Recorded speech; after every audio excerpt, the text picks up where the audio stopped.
Hi there. I'm Tracie Bateman, and I am the math specialist here in SSS. And with me today, I have Joah. Joah, would you like to introduce yourself? Hello, I'm Joah. I'm a physics major and a math tutor at SSS. In addition to tutoring just math, Joah has another special job that he does for us. Joah, would you like to explain that a little bit? Yes, I am a It Makes Sense peer financial consultant. So we would schedule meetings with some other students and we would like go over like basic financial stuff. Okay, so one of the things that Joe and I want to do this semester is we want to make some videos that kind of highlight financial issues that we feel some students may not know enough about or may simply want to learn a little bit more about. And today what we're going to talk about is budgeting. Okay, so what we're going to start with simply is, why do you want to make a budget? How do you create a budget? What is a budget? And to explain some of that, we're going to start with Joah and what he can tell us about that. Go ahead, Joah. Yeah, so a budget is really the foundation of any financial plan that you could come up with. It helps you get a bird's eye view of like everything that's going on with your finances. It lets you see what's coming in, what's going out, and it can really help you get a good feel of the movement of cash called cash flow. So I know a lot of us feel like money has like a really tight grip over our lives, and just building a budget is a good way to get out of that grip and like take some control back over our finances. So, So oh, I'm sorry. I was going to say, so for example, if you're one of those people who suddenly is like, I had money and I don't know what happened to it, budgeting may be the thing for you. budgeting is the perfect thing for you. So before building a budget, it'd be a good idea to have like a goal in mind of something tangible you can achieve. It can be a long-term goal, it can be a short-term goal. It's good to have like something to keep you motivated through budgeting, because budgeting isn't the most fun thing in the world, and you need to have a good reason to do it to keep you disciplined with it. So first, to create a budget, what you're going to want to do is create a monthly list of income and expenses. And then you're going to subtract the income from the expenses. And then you're going to see like how much total revenue you're getting every month. And an easy way to do this is just like opening your bank account and just going through like your credit or debit history and just looking at all your purchases. And when you are making this list, you also want to take into account like your cash transactions, because that's not going to show up on a bank statement. And you also want to look at like yearly subscriptions that might not be showing up for this month. And you want to calculate all those expenses into your monthly budget. So would you recommend like actually writing all of this stuff down, like actually getting out a notebook and writing down, I buy groceries, I go to McDonald's, I like to go to the movies, like actually making a physical list of these are the things I spend money on? Yes, that's a very important part of it, is just keeping a detailed record of what your money is going towards. And there's a lot of online resources that you can use to build a budget. We have one that we like to use that It Makes Sense that you could use. And if you're really diehard about this budgeting thing, you can like not look at your bank account and just like track your expenses in real time over a month, or if you're really into it, over a year. But yeah, it's really just all about like figuring out what's coming in and what's going out. And once you have like those two categories, like income and expenses, we're going to take a closer look at your expenses.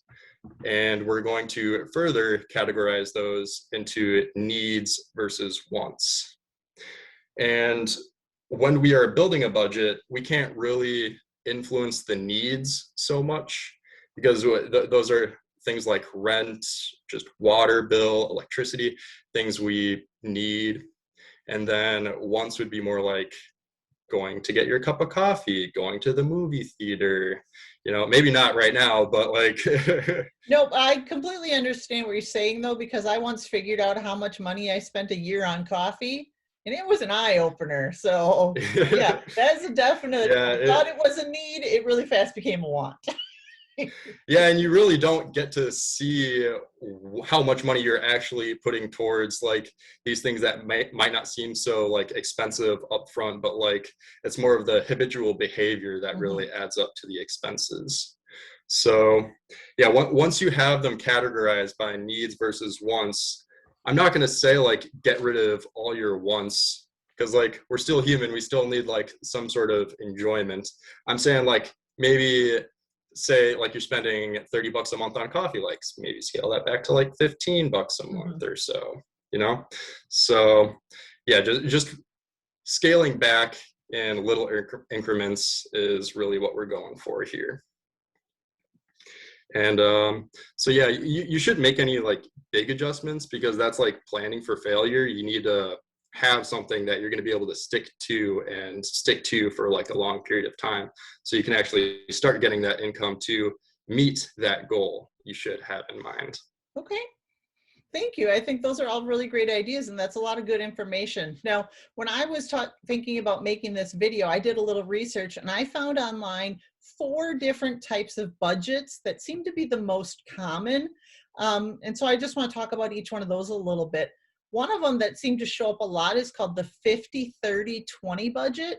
Now, this is for someone who probably lives out on their own and has a lot of bills to pay for. And what this one says is that after you pay your taxes, 50% of your income should go to your needs, 30% should go to your wants, and 20% should go to your savings or to paying off your debts. So that's just kind of a way to allocate how much money gets spent on each item. Another one is called the envelope method, and this is for people who pay with cash a lot of times. And what happens there is you actually take an envelope and you write on it like going out to dinner. And you put how much money in that envelope that you want to spend on going out to dinner. And then when the money's gone, you can't go out to dinner anymore. You might have another envelope that says groceries. And you put how much money in there that you want to spend on groceries for that month. And when that money's done, no more groceries for that month. Okay. There's one that's called Pay Yourself First. And what that one really focuses on is saving money or planning for retirement or something like that, where the first thing you do when you get paid is take money, put it in your savings account, and then whatever you have left, you use to pay for everything else. And then the last one that I found information about was called the zero balance. And that one is where whatever comes in goes out. You have zero money left at the end of the month. So they want you to spend everything that you have, or at least have every penny accounted for. Now, Joah, it makes sense. Do you guys recommend a specific type of budget, or do you think, what do you guys do?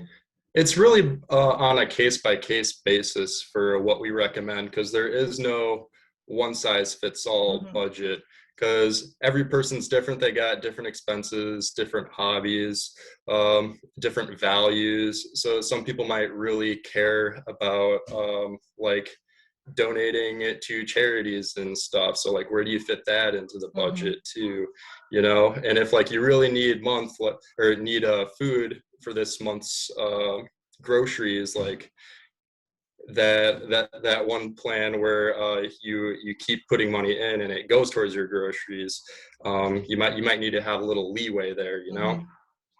Okay, thank you. So everybody who's watching this, I just want you to remember this information that we've given you is just kind of an overview. If you have more questions on budgets, you can always look things up online, or I would recommend contacting It Makes Sense and making an appointment with Joah or somebody else in the office to get more information on that.